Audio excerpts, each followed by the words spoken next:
అసలు ఈ ఆర్యన్ కెల్విన్ ఎవరు, ఎలా పాపులర్ అయ్యారు, అతని కథ ఏంటిదో ఈ వీడియోలో మొత్తం తెలుసుకుందాం. సాధారణ యువకుడిగా తన ప్రయాణాన్ని ప్రారంభించిన ఆర్యన్ కెల్విన్ తన ప్రత్యేకమైన స్టైల్ మరియు కాన్ఫిడెన్స్ తో సోషల్ మీడియా కంటెంట్ ద్వారా ఎందరో దృష్టిని ఆకర్షించారు. ట్రెండింగ్ వీడియోలు, వైరల్ ఫోటోల ద్వారా తనకంటూ ఒక ప్రత్యేక గుర్తింపుతో యువతలో మంచి ఫాలోయింగ్ సంపాదించాడు.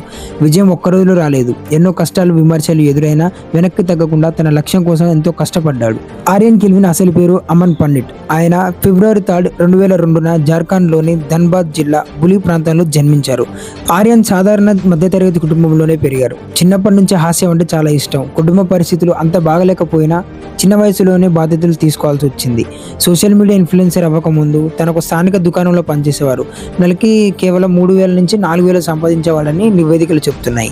అయినా తన కళను వదిలిపెట్టుకోలేదు. 2021 ప్రాంతంలో ఒక సాధారణ మొబైల్ నుండే కామెడీ వీడియోలు చేయడం ప్రారంభించారు. ఖరీదైన కెమెరాలు, పెద్ద బడ్జెట్ లేదా ఇండస్ట్రీలో ఎలాంటి పరిచయం లేకుండా తన కంటెంట్ ని తానే సొంతంగా రూపొందించారు.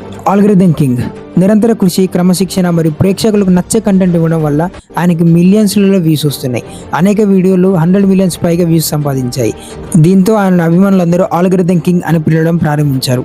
సోషల్ మీడియాలో వైరల్ అయిన ఒక వీడియోలో తన తల్లితో కలిసి మహేంద్ర స్కార్పియో S11 కొనుగోలు చేసిన క్షణం ఎంతో మందిని భావోద్వేగానికి గురి చేసింది. బహుశా ఆ వీడియో చూడడం వల్ల చాలా మందికి ఆర్యన్ కెల్విన్ ఎవరు అనే ఆసక్తితో సోషల్ మీడియాలో సెర్చ్ చేయడం స్టార్ట్ చేశారు. నెలకు కేవలం 3,000 సంపాదించే ఒక సాధారణ యువకుడు కోట్లాది మంది అభిమానించే సోషల్ మీడియా స్టార్ గా మారడం వరకు ఆర్యన్ కెల్విన్ యొక్క ప్రయాణం కష్టం, పట్టుదల, నమ్మకానికి ఒక నిదర్శనం. కళ ఉంటే పరిస్థితులు అడ్డుకావు. కష్టపడితే విజయం తప్పకుండా వస్తుందనే విషయాన్ని ఆయన కథ మనకు నేర్పిస్తుంది.